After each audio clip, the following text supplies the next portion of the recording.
My dolly. Huey. Alright. Let's go then.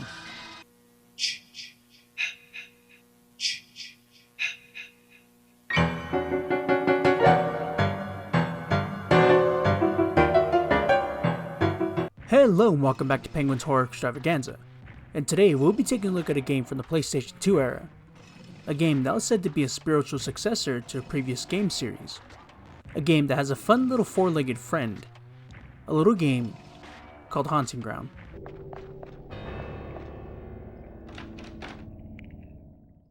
Published and developed by Capcom, Capcom is known for several notable game series, such as Resident Evil, Street Fighter, Mega Man, Devil May Cry, Dead Rising, and Onimusha. Editing Penguin here. I'm trying to say Onimusha. So yeah, back to the game, among others. Now before we talk about today's game, we do need to take a look at a different game. This game being a game called Resident Evil 4. This game became a very recognizable property over the years since its release, even having a full-on remake in recent years. But the early beginnings of Resident Evil 4 is where interests lie. The early design of Resident Evil 4 actually had 3 prototypes that were made as precursors for what Capcom wanted the game to become. There was version 1, Castle, version 2, Hallucination, and version 3, Zombie. Though the other prototypes are interesting, it's the first version, the Castle prototype, that is the one we'll be talking about today. The Castle prototype would have had Leon S. Kennedy infiltrating the castle of Oswald E. Spencer. While this is happening, deep in a lab within the castle, a young girl awakens. She would have been accompanied by a BOW dog. Leon and the girl would end up working together as they made their way through the castle. However, due to development costs as well as other roadblocks, this idea remained just that. Noboru Sagamura had worked on the script for the unused Resident Evil 4 Castle prototype. Sagamura was notable due to having a hand in other projects such as Resident Evil 2, Resident Evil Code Veronica, Dino Crisis 2, the Onimusha series, again, Onimusha, Clock Tower 3, and finally Haunting Ground. The unused script was then taken and reused for Haunting Ground. Unfortunately, Sagamura did pass away in 2005, so he wasn't able to see his creation realized. Haunting Ground started its life as a canceled Clock Tower 4. It was said the project had started development at the same time as Clock Tower 3. However, due to the financial failure of Clock Tower 3, it was shifted to become its own title. There were rumors that one of the other reasons for the title change was that at the time, Sunsoft, the creators of the original Clock Tower games, still held the IP for the name, so it had to be changed to achieve a release. An interesting little side note, apparently first-time players of Haunting Ground were having nightmares where they were being chased by the stalkers of the game. Though Capcom did want to have a female lead for the new project, they did feel that having a solo female lead wouldn't mesh well with their audiences. This is why Huey was introduced as a game mechanic. After the animal partner was implemented, the gameplay was designed with the furry friend in mind. Unfortunately, due to poor marketing as well as being released around the same time as Capcom's flagship title Resident Evil 4, the sales of Haunting Ground suffered greatly. Reception for Haunting Ground was mostly average, getting a 67 on Metacritic. Haunting Ground was released on April 21, 2005 in Japan, April 29, 2005 in PAL regions, and on May 10, 2005 in North America. Another interesting note is that Haunting Ground was released under the name of Demento in Japan, but had to be changed in the States due to copyright issues. A thing to note is that Haunting Ground does touch on sexual themes in its story, so keep that in mind if you want to jump into it. And with that, let's take a look at today's game.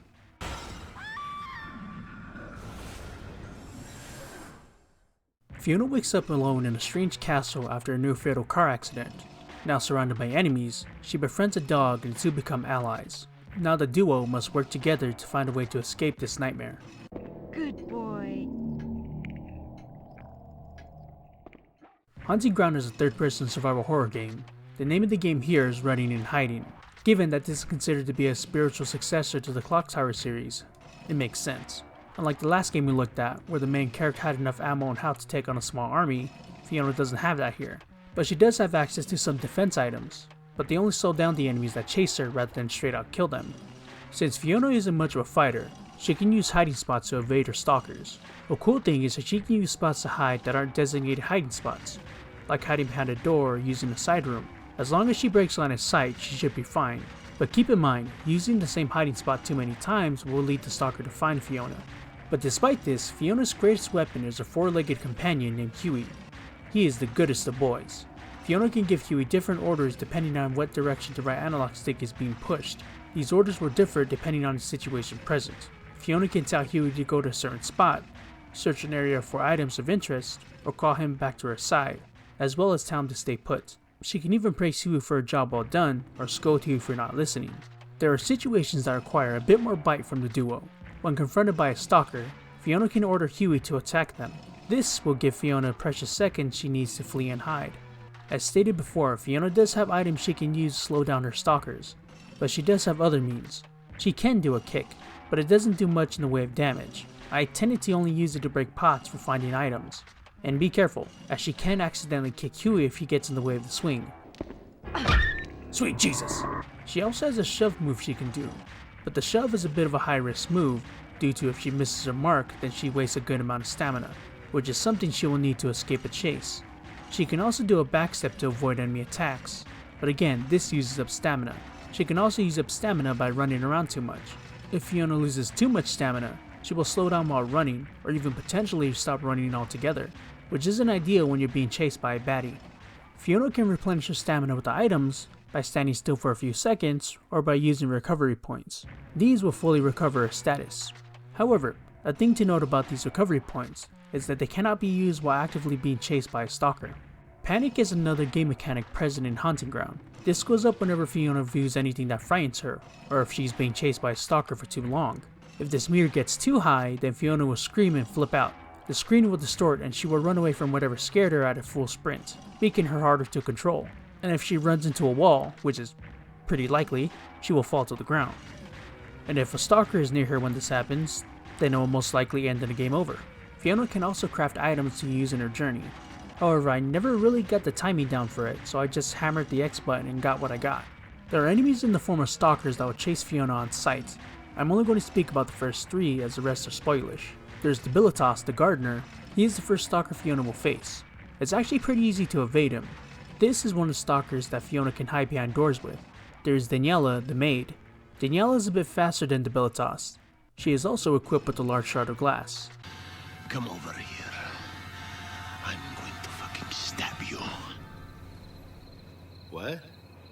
She can also close doors behind her when she enters a room. This takes away a potential escape route for Fiona. She can run in short bursts to quickly catch up with Fiona. Now, she can be distracted by mirrors, a mechanic I couldn't seem to get to work, so I opted to just hauling ass away from her.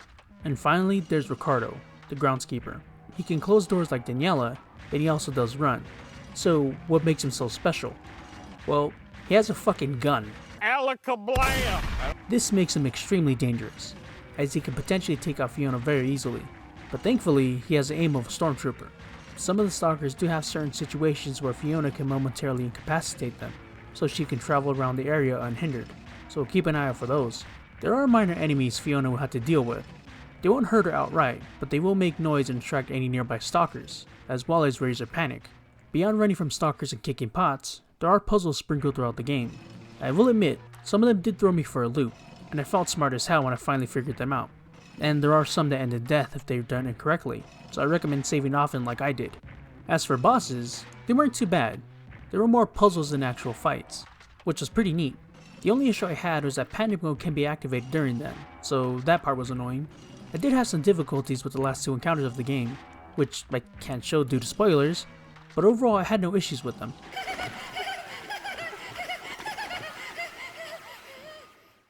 Hunting Ground doesn't look too bad for a PlayStation 2 game. The environments are all 3D, giving them some impressive detail. The voice work is well done as well as the music.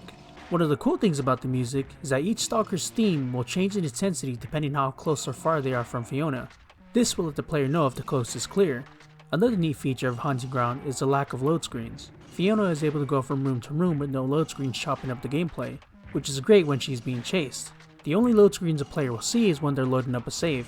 Hunting Ground does have fixed camera angles, reminiscent of old Resident Evil and Silent Hill games. Now, this isn't bad, but the control scheme isn't the traditional tank controls, opting for more modern controls, much like the alternate control scheme for the Resident Evil remake. But in that game where it was harder to move around the mansion as the changing angles would often lead to accidental backtracking, in Hunting Ground there's a few seconds after the camera change where Fiona will continue heading one direction, allowing for the analog stick to be corrected into the right position. so it was a nice touch. Haunting Ground doesn't have a HUD, so players won't have any meters to keep track of their health or panic, but it does still inform the player on Fiona's status by her posture or any effects on screen. I did have 2 bugs occur during my gameplay. One is where the game froze up for a few seconds, and one where the game straight up froze, leading to a system reboot. But beyond that, the game ran fine.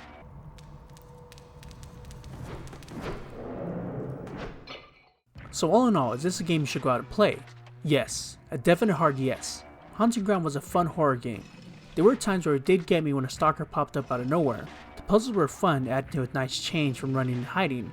I did find the panic mechanic to be a bit annoying at times, especially during boss fights.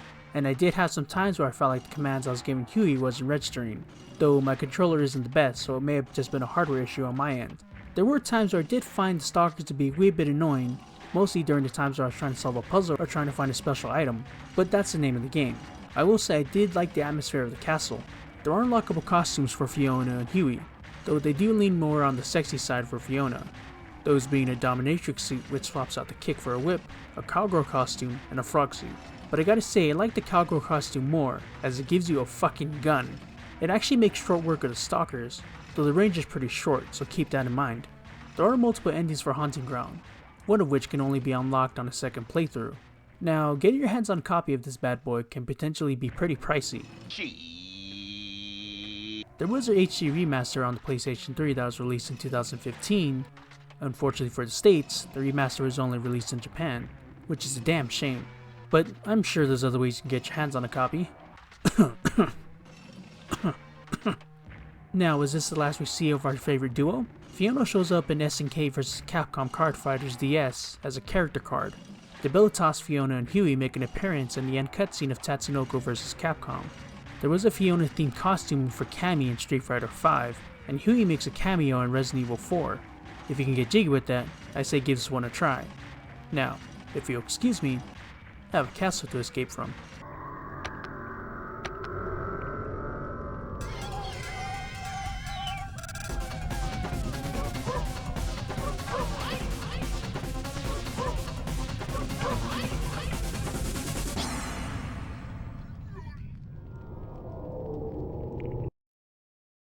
Hey, welcome to the end of the video. I thank you for making it this far. It was pretty fun to experience this game again. The next game we'll be taking a look at is a game based off of an older popular film franchise. But until then, you know what to do. Spread the awesome, and I'll see you next time.